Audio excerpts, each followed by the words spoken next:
Hoje nós vamos falar sobre fotossíntese e respiração. Eu sou a professora residente Ana Carolina e se liga que nossa aula já vai começar.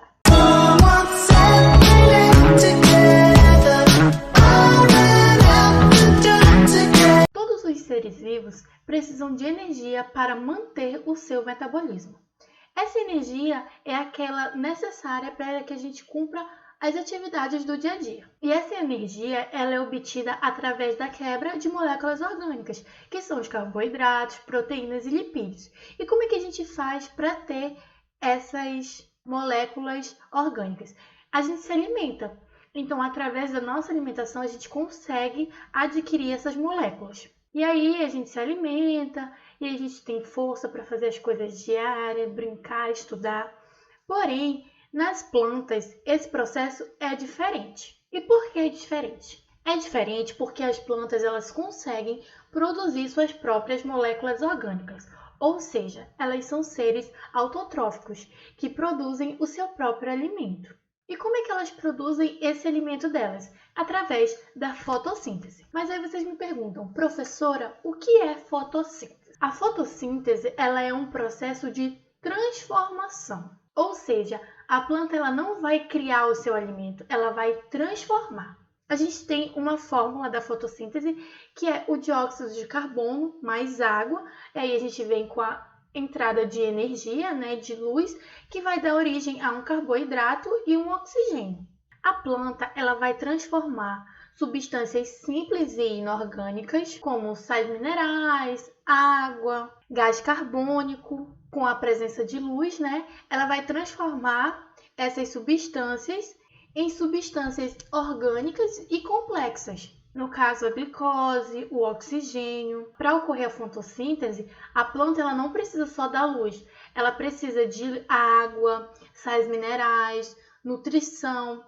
Então, são vários fatores que são essenciais para essa fotossíntese. E aí, algumas dessas substâncias necessárias, elas podem ser obtidas diretamente através das folhas, que é o gás carbônico, e outras, como a água e sais minerais, elas são absorvidas pelas raízes. Agora que a gente já sabe basicamente o que é fotossíntese, a gente vai adentrar um pouco mais.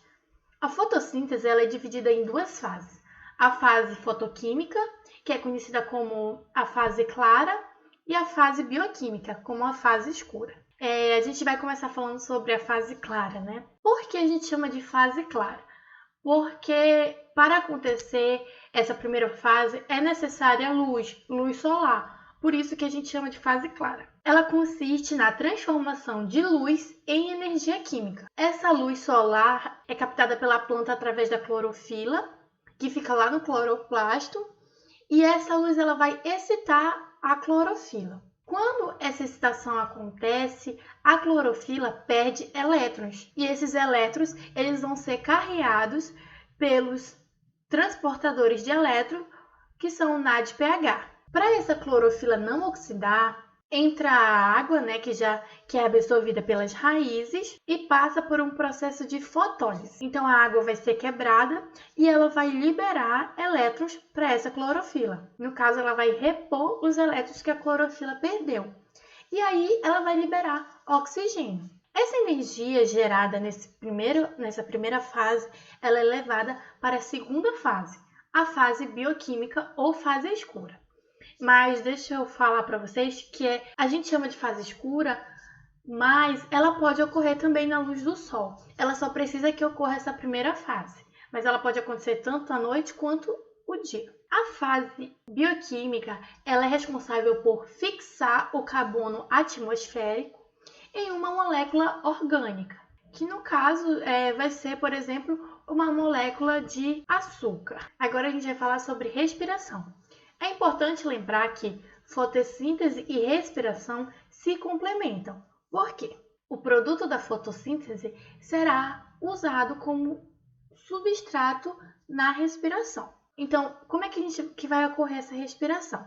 Bem resumidamente, o carboidrato ou a glicose produzido lá na fotossíntese, ele vai ser quebrado com a ajuda do oxigênio lá na respiração celular. E aí ele vai gerar um gás carbônico, água e energia. Essa energia ela é utilizada para os processos vitais, como eu já falei no início.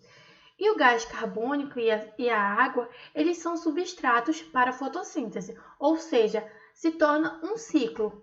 Então, a respiração celular, ela produz energia, e a energia é vital para as atividades diárias, né, para a nossa sobrevivência. A fotossíntese, ela vai liberar o gás oxigênio para o ambiente e a glicose vai ser utilizada para gerar energia, no caso da respiração celular, que vai liberar o gás carbônico que gera energia.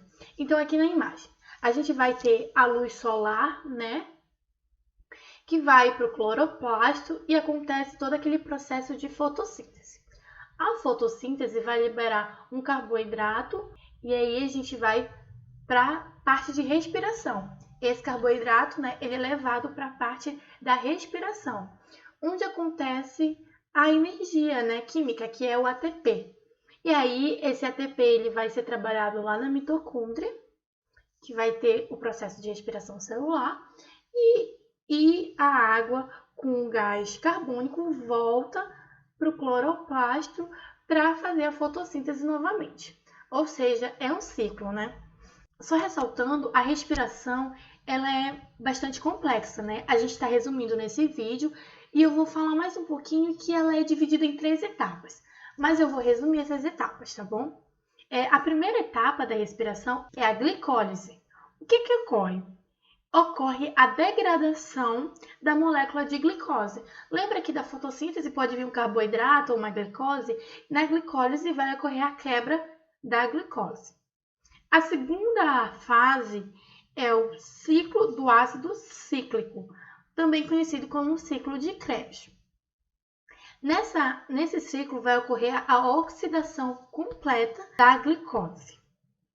E na terceira fase, fosforilação oxidativa, as moléculas de NADH e FADH, elas irão dar elétrons para a cadeia respiratória, ou seja, vão gerar energia.